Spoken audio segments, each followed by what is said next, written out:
페이스북은 하루 만에 20% 넘게 올랐습니다. 테슬라는 연초 대비 80%나 올랐습니다. 80%. 애플도 약 30%. 나스닥이 환호합니다. 시장이 환호합니다. 이제 끝났다. 긴축 사이클이 끝나고 다시 주식의 시대가 돌아왔다. 이 환호를 금리의 언어로 번역하면 이렇습니다. 연준은 금리를 한 번만 더 올릴 것이다. 그리고 연말이 되면 금리를 내릴 것이다. 어쩌면 올해 안에 0.5%포인트를 내릴 수도 있다. 긴축의 시대여 안녕, 환호합니다. 연초 경제 두 번째 이야기, 바로 이 환호에 대해서 얘기해 보겠습니다. 이 환호가 확실히 맞나에 대한 이야기가 될 겁니다. 우선 인플레이션에 대한 다양한 학자들의 전망에서 시작해 보겠습니다. 노벨 경제학상을 받은 교수를 포함해서 이른바 세계 탑티어라고 말하는 경제학자들이 모두 한자리에 모였기 때문입니다. 인플레이션에 대해서 이야기했습니다. 그러나 시장의 환호와는 사뭇 다른 이야기였습니다. 1월에 열렸던 미국의 전미 경제학회 2023 연례 총회, 경제 올림픽이라 불립니다. 미국 뉴올리언즈에서 열렸습니다. 네로라는 경제학자들이 총집결했습니다. 인플레이션을 말했습니다. 요약해드리려고 했습니다. 그러나 안타깝게도 요약할 수 없었습니다. 다들 말이 달랐기 때문입니다. 블룸버그의 기사를 보면 UC 버클리의 데이비드 로머 교수는 그동안 인플레를 이해하려고 참으로 애썼는데 실적은 매우 안 좋다. 이 인플레는 갑자기 사라질 수도 있고 경제에 착 달라붙을 수도 있을 것 같다. 개연성 높은 시나리오의 범위가 아주 넓다고 말했습니다. 이해하지 못하고 있다는 얘기입니다. 라파엘 보스틱 아틀란타 연방준비은행 총재도 그랬습니다. 전례 없는 상황 때문이다. 전염병은 너무나 독특하다. 상황이 계속 진화하고 있다. 확고한 예상이나 기대를 하기 힘들다. 모른다. 그러니 금리 정책에 대한 입장은 정반대로 갈립니다. 노벨 경제학상을 탄 스티글리츠 교수는 긴축은 경제만 해치고 효과는 없다. 코로나와 러시아의 우크라이나 침공이 불러온 공급 쇼크 때문인데 금리가 무슨 상관 하고 있고, IMF 수석 이코노미스트 피에르 올리비에 구린차스는 여튼 실업률이 높아지더라도 고금리 정책은 계속 유지하는 게 중요하다라고 합니다. 노벨상 탄 사람과 IMF 수석 이코노미스트가 딴소리를 하는데 앞으로의 처방이 통일되기도 무리일 겁니다. 하버드의 케네스 로고프나 레리 서머스는 정부 적자가 늘었고 기후 대응 투자가 필연적이어서 금리 상승 요인이 많다. 낮은 인플레 시대는 끝났다고 하지만 반대로 선진국의 잠재 성장률 수준은 너무 낮기 때문에 저금리는 피할 수 없다는 쪽도 적지 않습니다. 당장 월가가 환호하고 있습니다. 뉴욕타임스는 오바마 대통령 시절 경제자문위원회 위원장을 지낸 제이슨 퍼먼 하버드대 교수를 인용했습니다. 그는 살면서 본 가장 혼란스러운 경제라고 말했습니다. 골치가 아픈 건 연준입니다. 화장은 하는 것보다 지우는 것이 중요하기 때문이죠. 무슨 소리냐고요? 올린 금리를 언제 그리고 어떻게 다시 내릴지에 대한 결정을 해야 한다는 얘기입니다. 화장을 지우는 것만큼이나 이 금리를 내리는 결정도 중요합니다. 금리를 올릴 때보다 더. 두 가지 가능성이 있습니다. 우선 이 인플레가 80년대 같은 고질적인 인플레라면 금리를 섣부르게 내리면 큰일 납니다. 불안 요인이 잠복해 있다가 또 다른 변수가 등장할 때 물가는 전보다 더 높이 치솟을 겁니다. 지난 1편에서 다룬 아서 번즈의 실수입니다. 그러나 반대로 너무 늦게 내리면 고금리는 결코 인플레만 잡지 않습니다. 사람도 잡습니다. 실업과 기업 도산으로 상징되는 불황도 불러옵니다. 질질 끌면 고통은 엄청나게 커집니다. 레리 서머스는 뉴욕타임스에 빙판에서 브레이크를 잡으면 차는 미끄러질 수밖에 없다고 했습니다.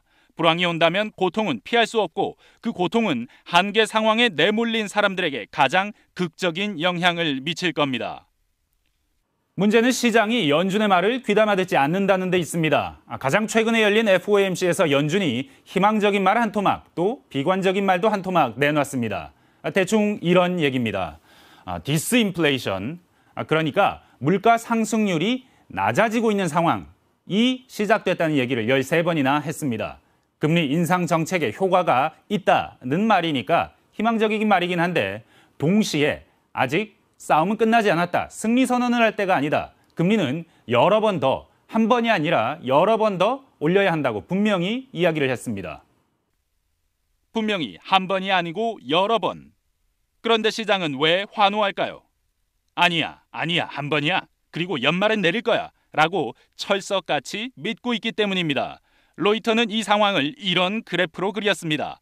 연준이 하겠다고 직접 말한 금리 정책과 시장의 기대가 이렇게 다르다는 얘기입니다. 한국은행은 이 사태를 걱정했습니다. 이렇게 시장이 연준과 다르게 움직이면 나중에 금융 충격이 올 수도 있다고 했습니다.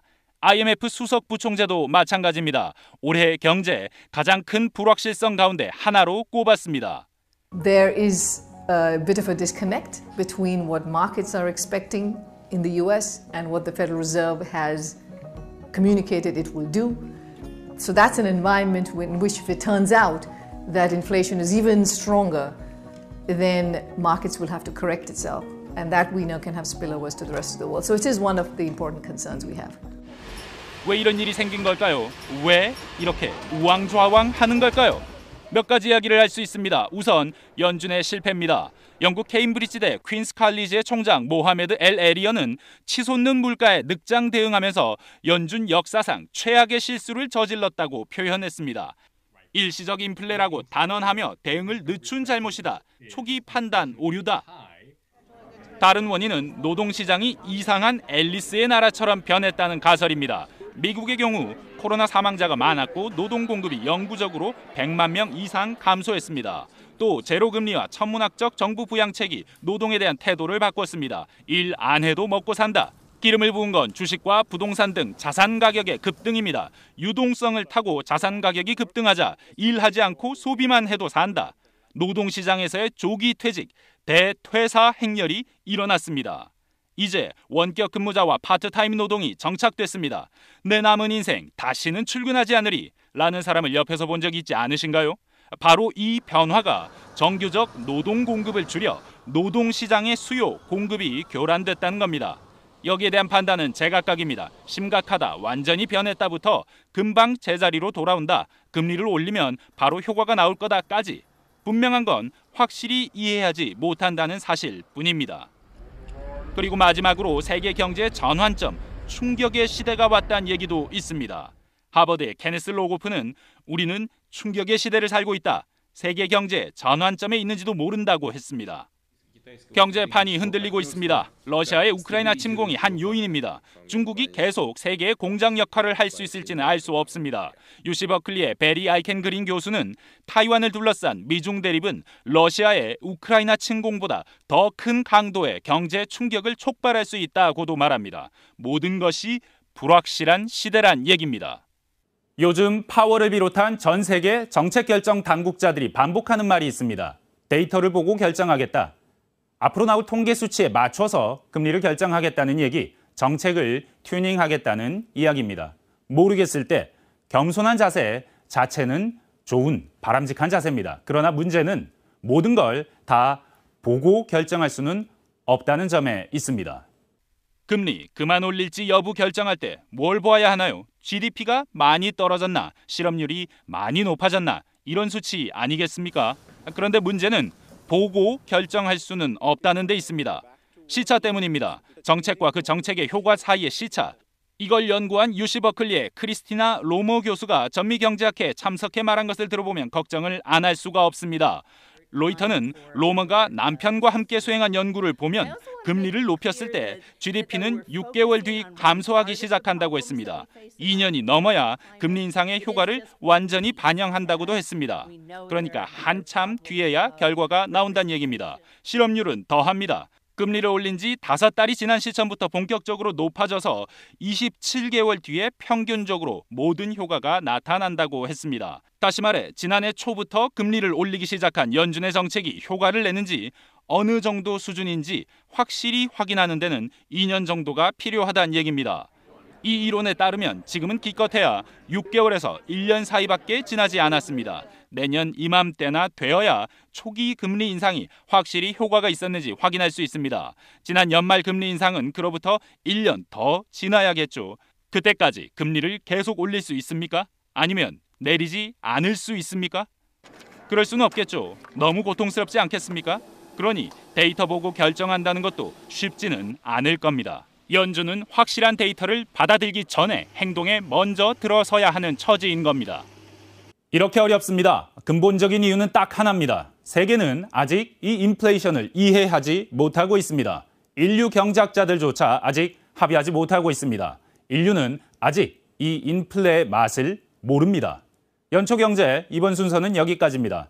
다음 편에선 우리 경제 전망과 구조적인 문제를 다뤄보겠습니다.